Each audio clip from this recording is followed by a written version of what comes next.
Hi guys, मी कपिल. तुम्हा सगळ्यांचं खूप खूप स्वागत. माझ्यासोबत आहे संस्कृती खूप खूप स्वागत आहे प्लॅनेट मराठीवर. Thank you so much. निमित्त आहे बिग बॉस मराठी, आपल्या सगळ्यांचा लाडका शो. आणि संस्कृतीच्या शो मध्ये वाईल्ड कार्ड एंट्री म्हणून गेली होती, पण तिचा प्रवास नुकताच संपलाय. कसा होता घरातला अनुभव, घरात जाण्याचा निर्णय तिने का घेतला, हे सगळं आपण तिच्याकडनं जाणून घेणार आहोत.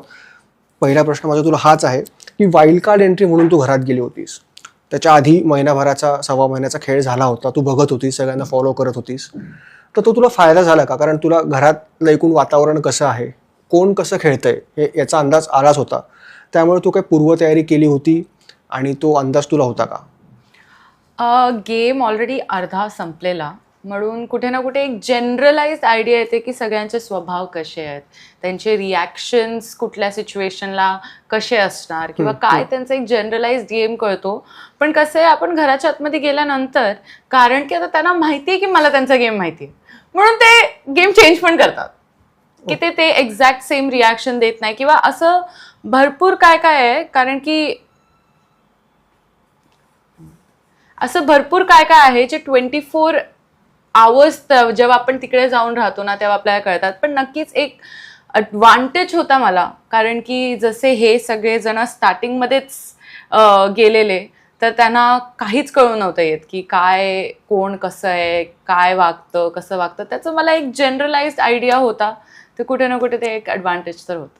पण फायदा झाला असेल ना तुला, कारण जेव्हा हे सगळेजण घरात गेले होते तो कोणाला कोणाचा स्वभाव माहीत नव्हता, कोणाचा गेम माहीत नव्हता. पण जेव्हा आपण वाईल्ड कार्ड एंट्री म्हणून जातो तेव्हा यार अर्धा गेम तर झाला होता. हो. पण आणि तुला असं वाटतं का की तो पूर्णपणे फायदा तुला करून घेता आला नाही?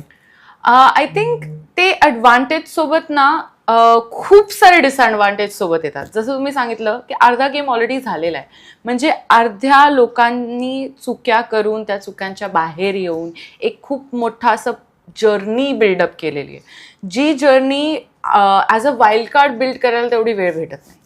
प्लस कारण की एवढे सारे डायनामिक्स ऑलरेडी तिकडे बिल्ड झालेले आहेत, म्हणजे लोकांची बॉन्ड्स झालेले आहेत, लोकांचे ग्रुप्स झालेले आहेत.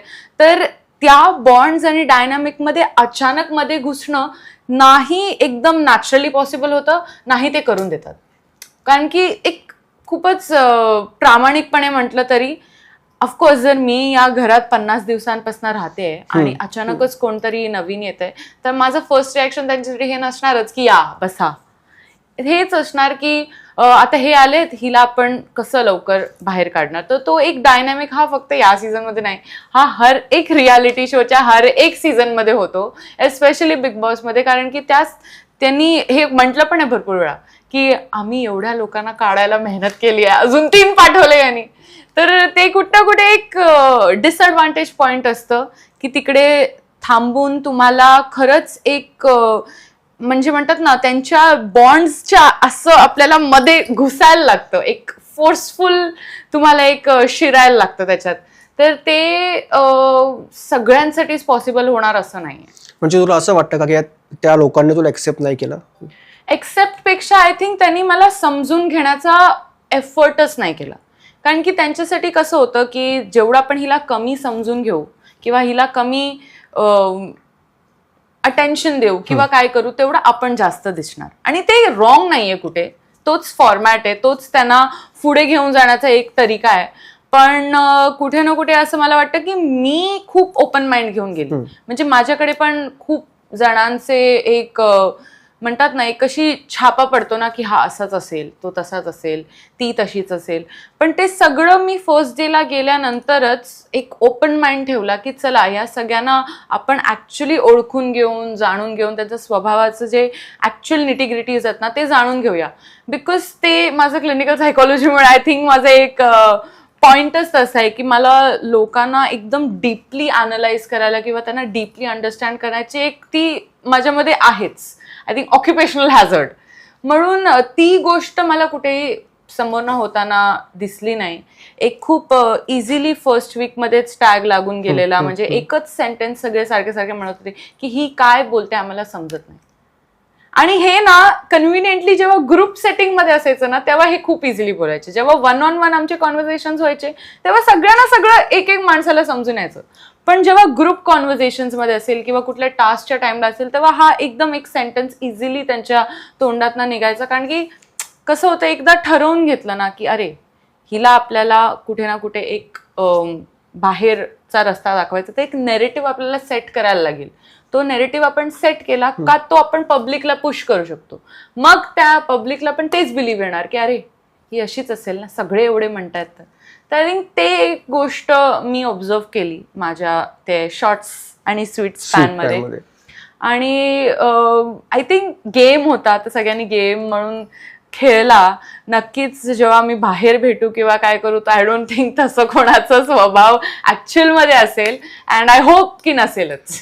तू आता म्हटलीस की बाहेर भेटू, घराच्या बाहेर कोणाशी मैत्री ठेवायला तुला आवडेल कायमस्वरूपी आणि का? माझं खूप लोकांशी बॉन्डिंग झालंच नव्हतं, कारण की तेवढा माझा स्वभाव नाही आहे की मी पटकन ट्रस्ट करून इमोशनल बॉन्ड्स करते. मला रिअल लाईफमध्ये पण फ्रेंड्स बनवायला खूप महिने लागतात, खूप एक सिच्युएशन्स गो थ्रू करायला लागतात. मग जाऊन मी ॲक्च्युली असं म्हणतात ना, मी असं नुकताच बोलण्यासाठी फ्रेंड्स नाही बनवत. तर मला खरंच बघायला लागेल, कारण की घरातले जे आतमधले बॉन्ड्स असतात ते बाहेर कसे फॉर्म होतील किंवा कसे कंटिन्यू होतील हे खरंच आपल्याला ते झाल्यानंतरच कळता येईल. पण ऑफकोर्स भरपूर छान स्वभावाची पण लोक आहेत घरात ज्यांच्याशी माझं बॉन्डिंग झालेलं आतमध्ये. तर नक्कीच त्यांच्याशी, जसं दीपाली ताई आहे, राखी आहे. राखी तर म्हणजे आय फील की ती आतमधनं खूप वेगळी एक ह्युमन बिईंग आहे. तिचं नेचर आतमधनं खूप सॉफ्ट आणि केअरिंग आहे. ती कॅमेरासाठी she is this glamorous, you know, like completely असं अनप्रिडिक्टेबल गेम प्लेअर, बट आतमधनं she is genuinely capable of being a very good friend. तर मी खूप या सगळ्यांची एक्सायटेड आहे बाहेर फ्रेंडशिप कंटिन्यू करायला. पण असं म्हणतात की तू एक तर उशिरा घरात गेली आणि तेवढ्याच विक्रमी वेळेत तू बाहेर पण आलीस, तर असं काय घडलं? तुला गेम समजला नाही का? तुला त्या घरातलं राजकारण समजायला उशीर झाला? असं काय घडलं? आय थिंक फर्स्ट वीकच्या एंडमध्येच मला कुठे ना कुठे एक हिंट यायला लागली की हा माझा सीझन नाही आहे. आता मी एक्सप्लेन करते का. तर मी आतापर्यंत 4 रियालिटी शोज केलेत. मी या 4ही रियालिटी शो मध्ये एकही ग्रुपमध्ये नाही खेळले, कारण की मी ग्रुपमध्ये ते प्लेयर टाइप्स नाहीच आहे. मी ग्रुप्समध्ये नाही खेळू शकत. माझा असा स्वभाव आहे ना की मी ग्रुपमध्ये कधी खेळणार जेव्हा त्या ग्रुपच्या हर एक मेंबरशी माझा 100% पटत असेल. जर ते नाही पटत असेल, त्यांचे मला कुठे ना कुठे thinking or their way of playing जर मला नाही जमत असेल, त्यांची पर्सनॅलिटी मला जमत असेल, मी त्या अख्ख्या ग्रुपला अवॉइड करणार. तर कसं आहे की बिग बॉस घरात या सीझनमध्ये तरी पूर्णच ग्रुप गेम आहे. एक कट्टर ग्रुप फॉर्म झालेले आहेत 2, आणि ते एक दुसऱ्याच्या अगेन्स्टच खेळतात. आणि माझं असं झालं ना की मी या ग्रुपच्या या व्यक्तीसोबत जर चांगली बॉन्डिंग आहे, तर या ग्रुपच्या या व्यक्तीसोबत चांगली बॉन्डिंग आहे, तर मला या दोघांसोबत खेळायचंय. पण हे दोघं जण सोबत नाही खेळणार. तर त्या गोष्टीमुळे कुठे ना कुठे मला असं वाटलं की माझा तो जो स्वभाव होता ना की ग्रुपमध्ये खेळू नाही शकत, एक इंडिव्हिज्युअल प्लेअर म्हणून मी स्ट्रॉंग आहे आणि मला ग्रुप सपोर्ट आणि ते सगळं not my cup of T. तर आय फील की जर मी स्टार्टिंगपासून असती ना शोमध्ये, तर ते माझ्या असण्यामुळे तो ग्रुपचा एक इम्पॅक्ट वेगळा गेला असता किंवा एक ट्रॅजेक्टरी वेगळी गेली असते आणि ग्रुप्स मे बी डिफरंट असते. तर तेव्हा आय फील लाईक की जर मी माझ्या अकॉर्डिंग ग्रुप्स फॉर्म केले असते किंवा माझ्या अकॉर्डिंग लोकांसोबत खेळली असती किंवा स्टार्टिंगपासूनच इंडिव्हिज्युअल खेळली असती, तर दॅट गेम वॉज 100% माइन. पण आता या कट्टर ग्रुप सीझनमध्ये एक इंडिव्हिज्युअल प्लेअर काय करणार जास्तीत जास्त, आणि ती कन्फ्युजच दिसणार, कारण की मला बिग बॉसने टीम्समध्ये टाकलेले, तर मला त्या टीममध्ये खेळायला लागतंय, न चाहता पण खेळायला लागणार, because that is the games format. आणि सगळं माइंड गेम असतो ना, तुमचं मेंटली जेवढे प्रिपेअर असाल तेवढं तुम्ही घरात जास्त टिकाल. हो. आणि माझं कसं झालं माहितीये, अजून एक गोष्ट मला पॉइंट आउट करायची आहे की तिकडे ऑलरेडी बिग बॉसचे प्रिव्हियस सीझन्सचे प्लेयर्स आहेत, तर त्यांना हे खूप चांगल्यापैकी माहिती आहे की 1 वर्सेस हाऊस नाही खेळू शकत. 1 वर्सेस हाऊस म्हणजे जेव्हा पूर्ण अख्खा हाऊस एका माणसाच्या अगेन्स्ट असतं. तर इवन दो दोन्ही ग्रुप्समध्ये मला भरपूर काही लोक डिसलाईक करायची, पण कधीच ते सोबत येऊन 1 वर्सेस हाऊस नाही होऊन द्यायचे. ते एक म्हणतात ना की नाही आवडत पण चेहऱ्यावरती स्माइल ठेवायचे, गोड बोलायचे, कारण की त्यांना काही पण होऊ दे, ससाच्या 1 वर्सेस हाऊस नको व्हायला, म्हणजे ती एकटीच दिसणार. सो तो पण एक फॅक्टर होता जो मला खूप कन्फ्यूज करायचा की अरे यार, तुमचे रिअल फिलिंग्स तुम्ही का नाही ठेवत आहात समोर? जर तुम्ही डिसलाईक करतायत तर ओपनली डिसलाईक करा, जसं बरोबर. विशाल करायचा. विशालचं एक ते कन्सिस्टन्सी दिसली तरी ऍटलिस्ट टीव्हीवरती की त्यांनी कन्सिस्टंटली डिसलाईक केलंय, पण तो पण 24/7 मध्ये कुठे ना कुठे वन वर्सेस हाऊस नको होऊन देऊ म्हणून तो सगळ्यांना जरा माझ्यासोबत नीटच ठेवायला सांगायचं किंवा माझ्यासोबत तो स्वतःही जरा चांगला बघायचा. अचानक तारीफ करणार, अचानक हे बोलणार ते बोलणार, तर ते मला खूप कन्फ्युजिंग वाटायचं. कारण की माझा स्वभाव असा आहे की मला नाही आवडत तर नाही आवडत. तर मला ते कळूनच नाही यायचं की हे वन वर्सेस हाऊस नको होऊन द्यायला मैंने किती मेहनत घेतली आणि का घेतली. विशालमुळे तुला खूप त्रास झाला आय थिंक ना? हो, आय थिंक विशालमुळे मला not just journey wise but एक वैयक्तिक लेवलवरती पण खूप त्रास झाला. कारण की खूप अनकम्फर्टेबल सिच्युएशन्समध्ये त्यांनी टाकलेलं मला, आणि मलाच नाही तर भरपूर कंटेस्टंट्सना तिकडे त्यांनी अनकम्फर्टेबल सिच्युएशनमध्ये टाकले. तर त्याच्या अगेन्स्ट टास्कमध्ये जाण्याच्या पहिले एक प्रिकन्सिव्ह नोशन असायचा की मी किती अनकम्फर्टेबल लेवल सहन करू शकणार आहे. कारण की तो ते लेवल क्रॉस करणार, आणि मी लेवल क्रॉस करायला नाही गेलेली शोमध्ये. मी खूप एक म्हणतात ना पातळी ठेवून माझा गेम प्ले ठेवलाय. कारण की माझ्या डोक्यामध्ये नेहमीच ते होतं की बिग बॉसच्या नंतर पण आपलं एक लाईफ आणि करिअर आहे जे आपल्याला एक अलाइनमेंटमध्ये ठेवायचं आहे. आणि आय डोंट थिंक की विशालचं तसं काही माइंडसेट होतं. त्याच्यासाठी दिस इज इट, असाच मी आहे. आणि जर तो जेन्युइनली असे त्याचे कॅरेक्टरिस्टिक्स रिअल लाईफमध्ये असतील तर ऑल द बेस्ट टू हिम. घरात अनेक व्यक्ती अशा आहेत की जे मुखोटे घालून वावरत आहेत, तर कोण आहेत तुला त्या आणि असं का वाटतं? आय थिंक बेस्ट जज ऑफ या गोष्टीचं सगळे प्रेक्षकच राहिले. त्यांनी ओपनली कॉल आउट केलंय जेव्हा कोण एक मास्क घालून फिरतंय. जसं की मला जे जेन्युइनली वाटले की ते अजून ओपन अप होऊ शकतात किंवा ते अजून एक नॅचरली गेम खेळू शकतात, तर मी नाही म्हणणार की एक नेगेटिव्ह वेमध्ये त्यांनी मास्क घातलेला होता, पण आरबी अजून ओपन अप होऊन गेम खेळू शकतो. आय फील लाईक की कुठे ना कुठे ही is tied back a little bit. ते काही खूप त्याचे जेन्युइन रिझन्स पण आहेत त्याच्यासाठी.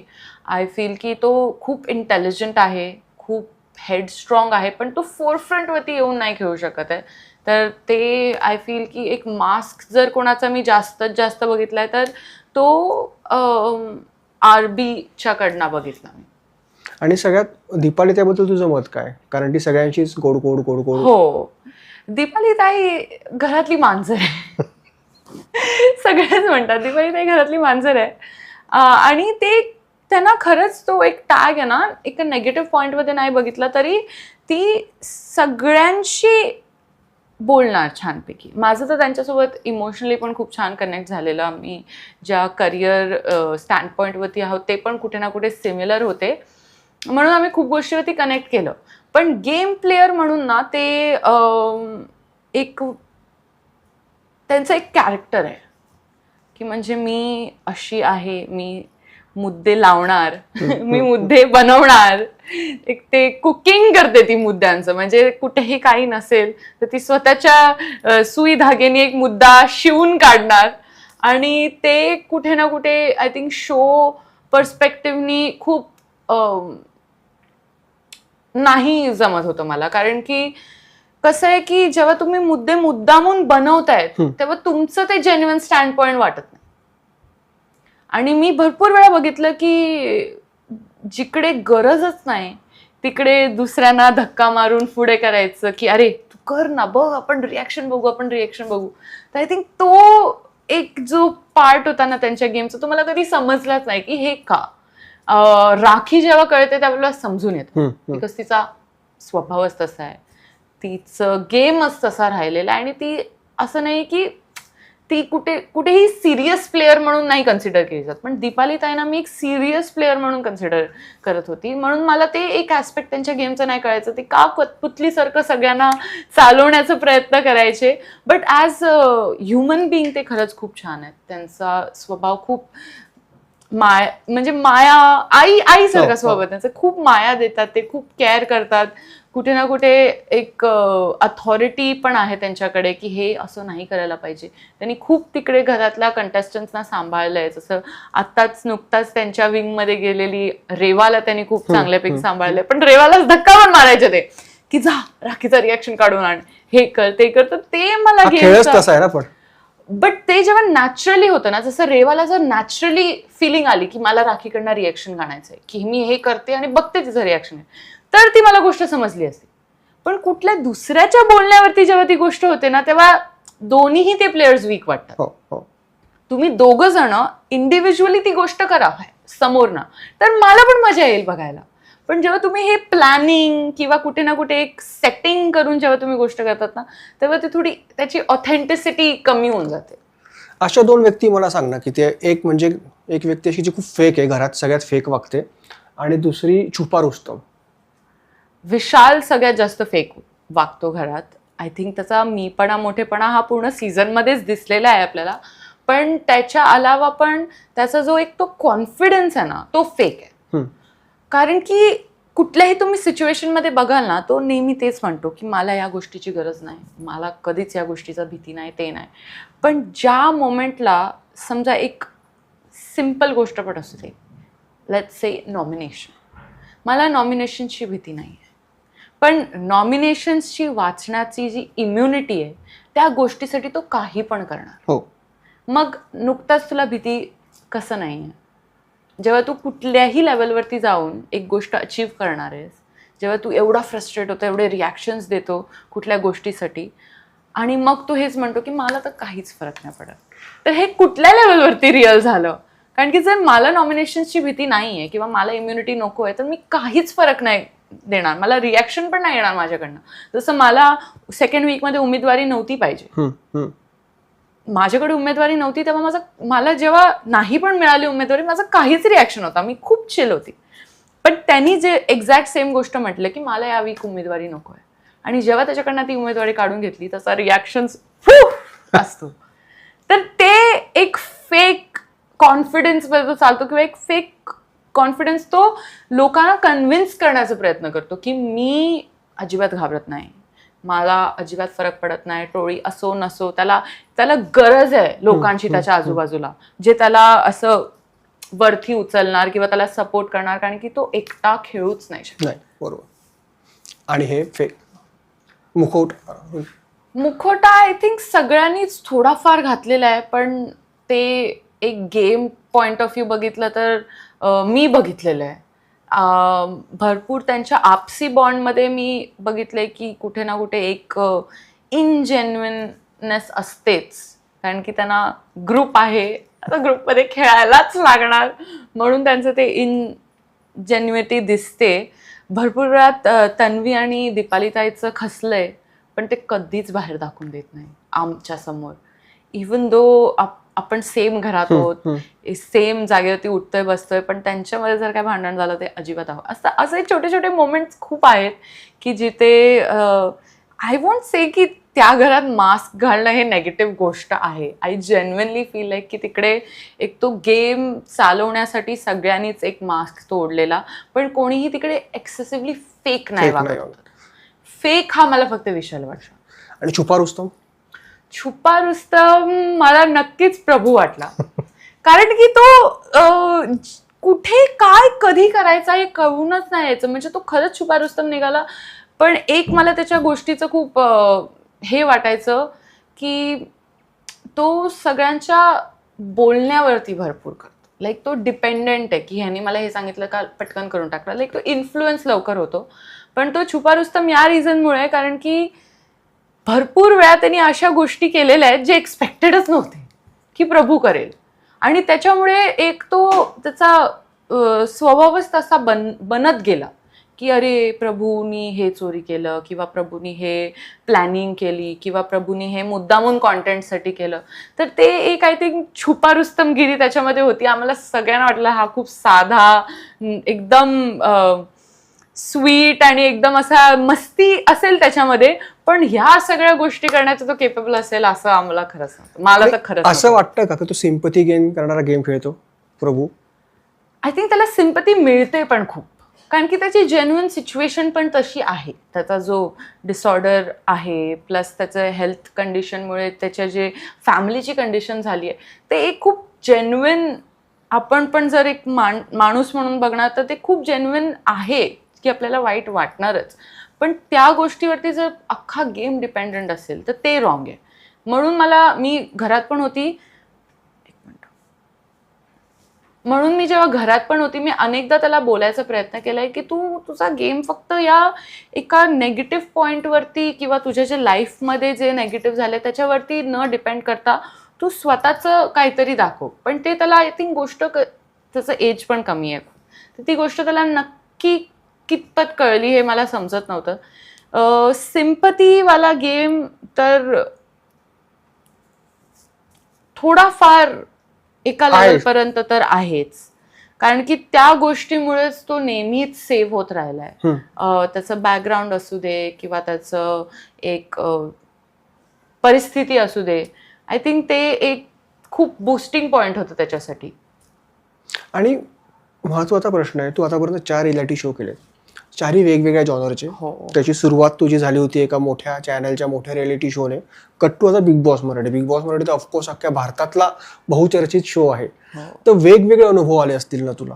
100%. एक म्हणतात ना, म्हणजे मी खाई, दर्या, पहाड सगळंच एक्सपिरियन्स केलेलं आहे. गावापासून ते बिग बॉसच्या घरापर्यंत सगळे एक्सपिरियन्सेस झालेत.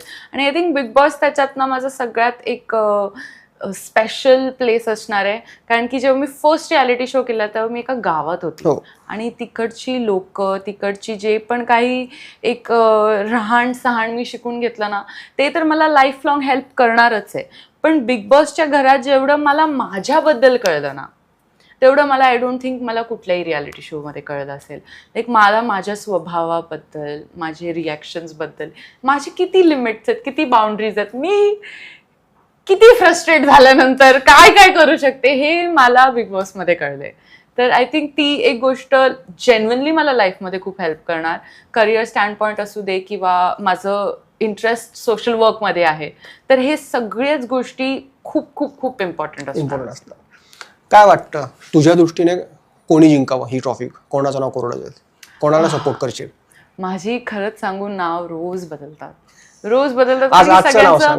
सगळ्यांचं गेमच नेहमी बदलत असतो. कोणाचे डायनामिक्स नीट होतात, नाही होते होत. बट आतापर्यंत जेवढं कन्सिस्टंटली मी एका प्लेअरला बघितलंय ना खेळताना ते मला तन्वीच वाटते. कुठे ना कुठे तिचा एक जो तो स्टेटमेंट आहे की या सीझनची विनर एक मुलगी असावी, हे ऐकायला मला खूप छान वाटतं. पण त्याच्याच सोबत मला खरंच असं वाटतं की या सीझनचं विनर कोण खरंच डिझर्विंग असलं पाहिजे, ज्यांनी या शोला भरपूर काही दिलेलं आहे, ज्यांनी या शोसाठी भरपूर काही केलेलं आहे आणि ज्यांनी प्रेक्षकांचं मन खरंच जिंकलंय. I don't think Bigg Boss हा फक्त गेमचा एक शो आहे. हा प्रेक्षकांच्या मनात ज्याच्या स्वभावाने सगळ्यात जास्त मोठी जागा बनवली आहे हा त्याचा शो आहे. तर आय फील त्या अकॉर्डिंग जो कोणही त्या फिनालेच्या सीझनपर्यंत, त्या वीकपर्यंत पोचेल आणि ती जागा तो कायम करेल तोच बिग बॉसचा विनर आहे. शेवटचा प्रश्न, पुन्हा एकदा बिग बॉसच्या घरात जाण्याची संधी मिळाली तर कुठली गोष्ट आहे जी तुला सुधारायला आवडेल? आणि मुळात परत जायची इच्छा आहे का? ऑफकोर्स, कोणाला नाही आवडणार. आय थिंक माझा प्रवास खूप छोटा होता. मला पण स्वतःकडनं खूप सारे एक्सपेक्टेशन्स होते. पण नक्कीच नेक्स्ट टाइम जर मला बिग बॉसच्या घरात जाण्याची एक संधी मिळाली तर मी जे विशालसारखी लोक आहेत त्यांच्यावरती माझी नजर जरा नीटपैकी ठेवणार. ते माझ्याशी जर गोड पण नंतर बोलायला आले तरी मी ती एक गोष्ट ॲनालाइज करणं बंद करून टाकणार की ह्याचा स्वभाव नक्की कसा आहे. आय थिंक मी खूप एक फोरफ्रंटवरती लोकांची पर्सनॅलिटीज घेणार की ह्यानी माझ्यासोबत हे वाईट केलं आहे, दॅट्स इट. त्याच्या पुढे मला एक्सप्लेनेशन किंवा जस्टिफिकेशन कोणाच्या ऐकायची गरज नाही आहे. तर आय थिंक ती एक गोष्ट खूप प्रॉमिनंटली चेंज होताना दिसेल. प्लस नक्कीच मला एक गोष्ट चेंज करायला आवडेल, मला फर्स्ट डे पासून जायला आवडेल. म्हणजे की मला तेवढं एक स्पेस पण मिळेल स्वतःची पर्सनॅलिटी लोकांपर्यंत किंवा प्रेक्षकांपर्यंत पोचवायला, कारण की आहे थोडी कॉम्प्लेक्स पर्सनॅलिटी आहे, समजायला जरा वेळ लागतो, पण मनात यायला जास्त वेळ नाही लागत. आय थिंक ती एक संधी मला नक्कीच आवडेल. चलो, क्या बात है संस्कृती. थँक्यू सो मच आणि विश ऑल द बेस्ट. मजा आली Thank you गप्पा. so much. Thank you so much.